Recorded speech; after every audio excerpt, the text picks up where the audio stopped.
क्या हुआ? जब केदारनाथ की रहस्यमय गुफा में नासा के वैज्ञानिकों को जो मिला उसे देखकर आपके भी पैरों तले जमीन खिसक जाएगी। केदारनाथ ज्योतिर्लिंग को 12 ज्योतिर्लिंगों में से एक कहा जाता है। यह पहुंचना आसान नहीं होता, लेकिन भक्तों के अंदर उत्साह हो तो वह किसी न किसी तरह अपने भगवान को प्राप्त कर ही लेते हैं। हाल ही में 10 मई से केदारनाथ की 2024 यात्रा शुरू होने वाली है, लेकिन कुछ समय पूर्व केदारनाथ की यात्रा का निरीक्षण करते हुए कुछ वैज्ञानिकों ने एक रहस्यमयी गुफा खोज निकाली। यह रहस्यमयी गुफा गौरी कुंड से केदारनाथ की ओर 18 किलोमीटर की चढ़ाई के बीच प्रकट हुई है।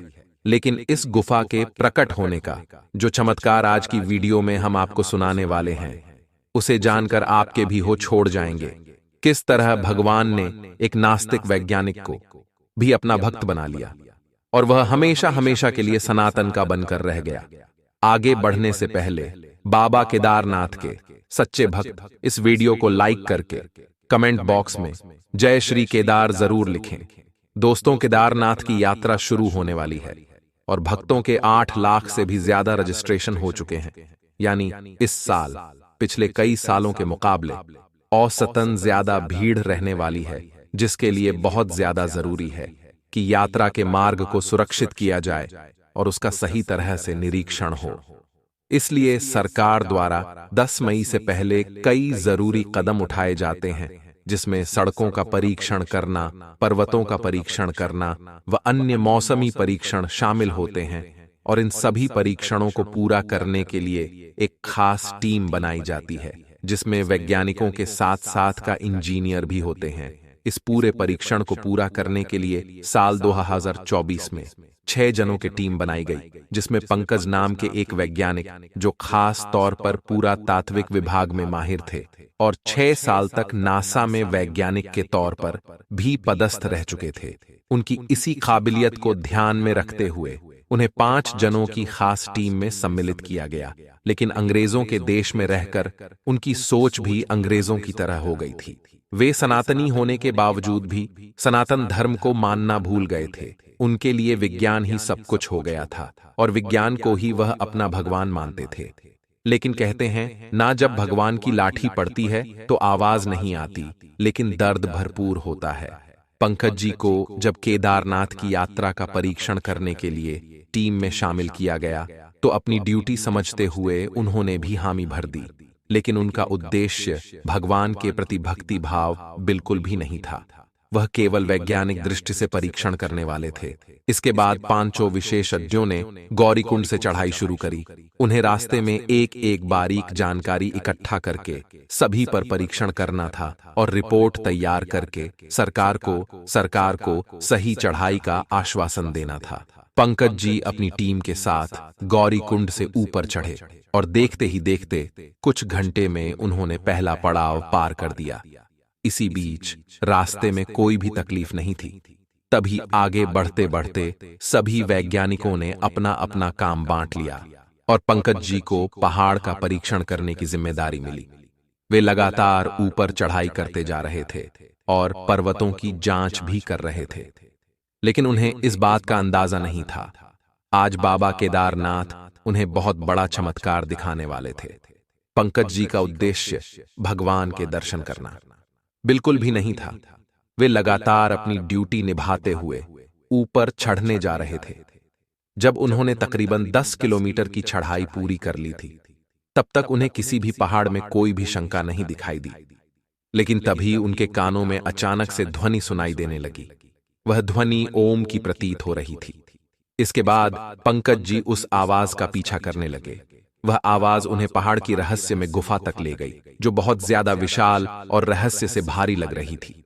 जब से उसे गुफा के अंदर पहुंचे, तब उन्हें एक बहुत विराट आकार का शिवलिंग दिखाई दिया, जो भगवान केदारनाथ के स्वरूप का प्रतीत हो रहा था। और उस शिवलिंग के पास एक दिव्य साधु महाराज ध्यान अवस्था में मौजूद थे।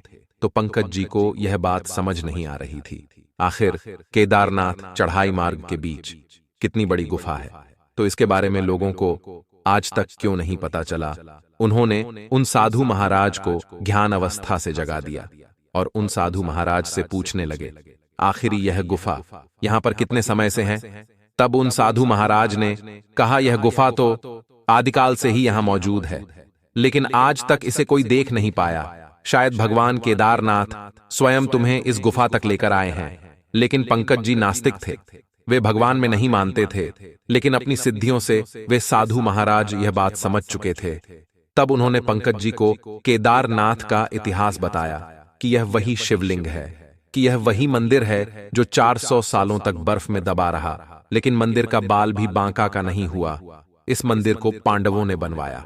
आदि गुरु शंकराचार्य ने इस मंदिर की स्थापना करी, और जब सन 2013 में इस स्थान पर भयंकर त्रासदी आई तो भीमशिला रूपी एक विशालकाय पत्थर ने अचानक मंदिर के पीछे रुककर भयंकर बाढ़ से मंदिर को बचा लिया। क्या यह किसी चमत्कार से कम नहीं है?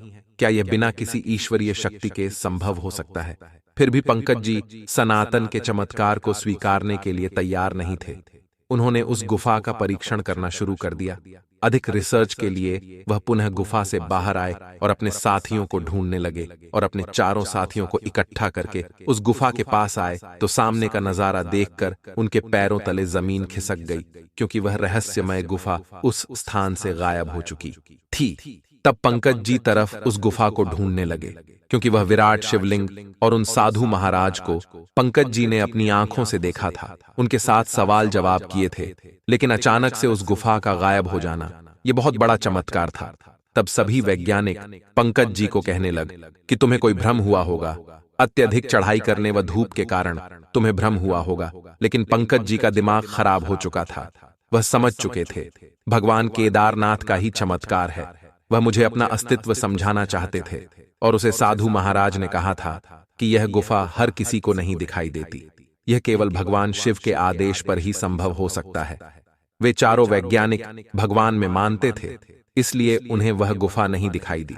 लेकिन पंकज जी नास्तिक थे, और उनकी नास्तिकता को दूर करने के लिए भगवान केदारनाथ ने यह चमत्कार किया।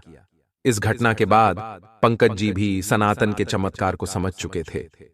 अभी केदारनाथ पहुंचने में तकरीबन 9 किलोमीटर की चढ़ाई बाकी थी। वह अपनी ड्यूटी निभाते हुए, पहाड़ों की जांच करते हुए लगातार ऊपर बढ़ते जा रहे थे, और उनके साथी भी लगातार उनके साथ ही आगे बढ़ रहे थे। पूरी यात्रा निरीक्षण के साथ पूरी करने में उन्हें तकरीबन 16 घंटे का समय लग गया, लेकिन आखिरकार सफलतापूर्वक जांच पूरी करके वह ऊपर बाबा केदारनाथ के धाम पहुंची गए, जहां पहुंचकर पंकज जी ने उन्हें साष्टांग दंडवत प्रणाम किया, क्योंकि कपाट बंद होते हुए भी बाबा केदारनाथ में एक रहस्यमयी गुफा में साक्षात प्रकट होकर ज्योतिर्लिंग रूप में पंकज जी को दर्शन दिए थे। ये बहुत बड़ा चमत्कार था, और इससे बात साबित होती है कि महादेव अपने भक्तों में भेदभाव नहीं करते। अगर कोई भक्त राहों से भटक जाए तो उसे पुनः राहों पर लाने का काम भी महादेव करते हैं, इसीलिए उन्हें भोले बाबा कहा जाता है। दोस्तों, केदारनाथ अपने आप में ही एक चमत्कारिक स्थल है। इसे 4 धाम में से एक माना जाता है, लेकिन आज के दौर में हजारों श्रद्धालु बाबा केदारनाथ के धाम पहुंच रहे हैं।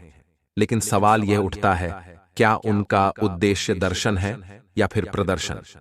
क्योंकि हम चारों ओर देखते हैं, केवल मनोरंजन के लिए, दृश्य का आनंद उठाने के लिए, वह पहाड़ों पर मौज मस्ती के लिए केदारनाथ धाम जा रहे हैं। क्या आपको नहीं लगता लोगों का उद्देश्य केवल दर्शन होना चाहिए, 4 धाम की यात्रा होना चाहिए? अपने विचार नीचे कमेंट बॉक्स में जरूर बताइएगा, और यह भी बताइएगा, क्या आप भी इस साल केदारनाथ जाने की सोच रहे हैं?